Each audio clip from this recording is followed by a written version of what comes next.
Hey, I'm Jamie Dixon with Guitarist magazine. Today I've got two new Gretsches from their Streamliner range. The Streamliners are very much the entry-level instruments in Gretsch's product lineup. So they're not expensive, particularly. These two are around the £600 mark, but they are really nicely equipped, really nicely built, and they have a bit of an ace up their sleeve in the form of two new pickups, the Fidelisonic 90s that you'll see here with their rectangular poles. They're a P90 with rectangular poles that sort of evoke some of the vibe of Gibson's Alnico pickups, although they are designed a little bit differently. So before we get into the nitty-gritty of the features of these guitars, let's hear how they sound in a little track with a drum machine, RC10R by Boss. I'm going to loop up some sounds, get the drums going, and you can hear how they sound in context with some music.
Okay, let's get under the hood of these guitars a bit more.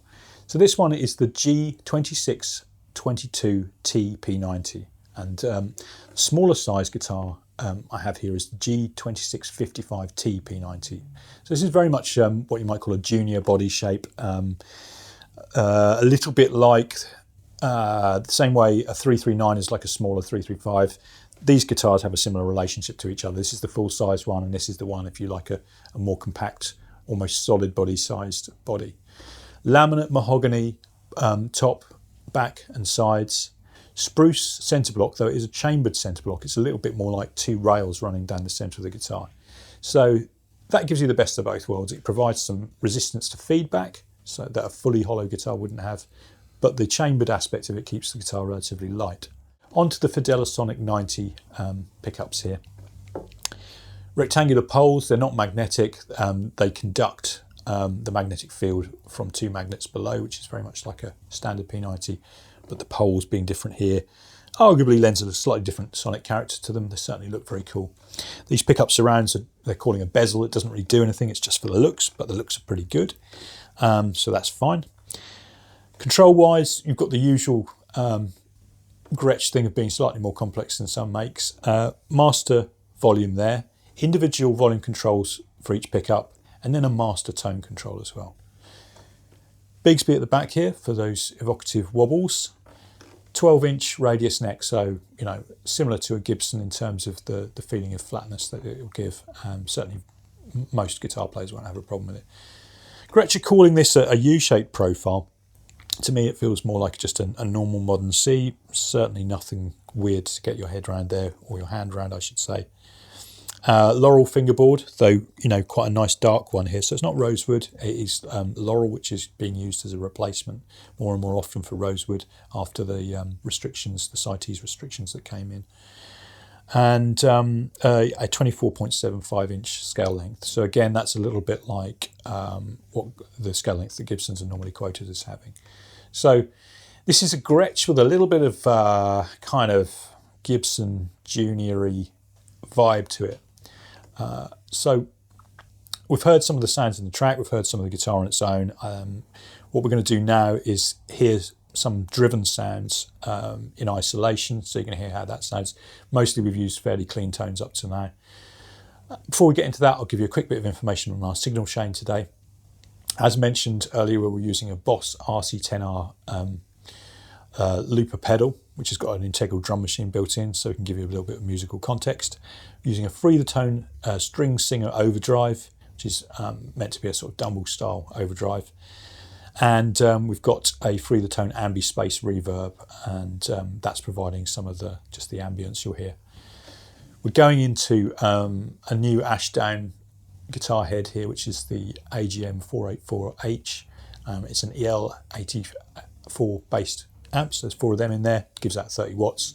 So, and beyond that, we're just going into a Zilla 1x12 cabinet, closed back, with a Celestion Creamback speaker in it. So if you're wondering what the signal sounds like, that's what we're using today. We're switching things on and off and whatnot, so you should get a good general picture of how these tones are generated. Hope you've enjoyed looking at these two guitars, and see you again soon.